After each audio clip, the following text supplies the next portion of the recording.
Hi everybody, this is Nathan from Teach the Table. Today I'm teaching you how to play Dominion. There was also an expansion called Dominion Intrigue, which is a standalone game in its own right, or you can mix and match the two, but they all have the same rules, so these rules apply to both. The biggest difference between the two is that in Intrigue you can play up to 6 players, with regular Dominion it's just up to 4 players. So this is what it looks like. Dominion and every one of its expansions come with lots of different cards that you're going to play with out here, but you only have 10 in each game, so there's tons of different cards to choose from, and you can choose those in any way. This game's called a deck building game, and what that means is that everyone's going to start with a deck of the same 10 cards shuffled up. So you randomly have 5 that you can play with, and you're going to be trying to use those to acquire new cards, which will eventually get shuffled back into your deck for you to draw them at a later time. Some of these cards have green backgrounds, and what those indicate is that those are victory point cards. Because at the end of the game, you're going to go through your entire deck, pull out all the cards with these green backgrounds. These little shield icons indicate a number of points. Add up the points, whoever has the most wins.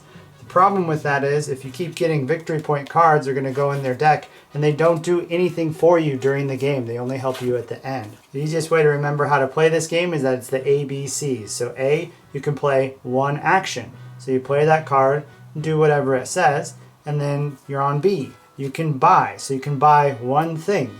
So you look at how much money you have in your hand. In this case I have 2 coppers, so that's 2 money. And then I can look at the bottom of all of these cards. Even the money cards have values on the bottom to buy new cards. And I can buy anything up to 2. I can only buy 1 card though. And then C, once you're done with that, you take all the cards that you played, put them in a pile to the right, which is your little discard pile, and that's the cleanup for C. After discarding your 5 cards you just played, you're going to draw 5 new cards from your hand, and then it's the next player in clockwise order's turn. Even though you start with only 1 action and 1 buy, sometimes the action cards will increase that for you. So you use this as your first action and it says plus 2 actions. You get to do what it says down here, but you're going to have 2 more actions. So you can look through your hand.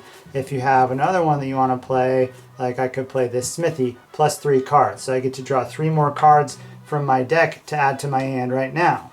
And I would still have 1 more action because I haven't used it yet. So I could play a moat, gives me plus 2 cards, etc. So you're going to end up having a run of these things, but you only have 1 action and 1 buy from the beginning. If you had something that said plus 1 buy, that means you increase your buy. So instead of having 1 buy, you've got 2 cards that you can buy. That's basically all you need to know in order to play the game. Play is going to go around the table in a clockwise manner.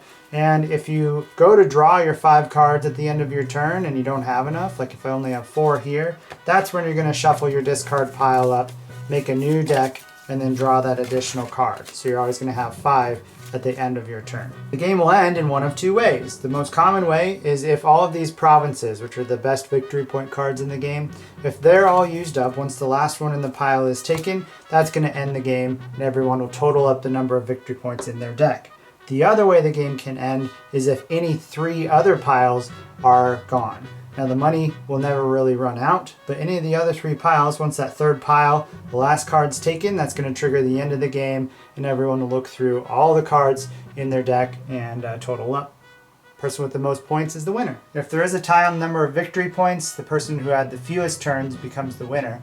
Otherwise, they just share the victory. There's a lot of expansions available for this game, so there's a seemingly endless number of cards here that you can choose from. I think I have 8 different expansions in this box here. So the game is very different every time you play, depending on which cards are in play, and a lot of the expansions institute new little rules here and there. So lots of variation.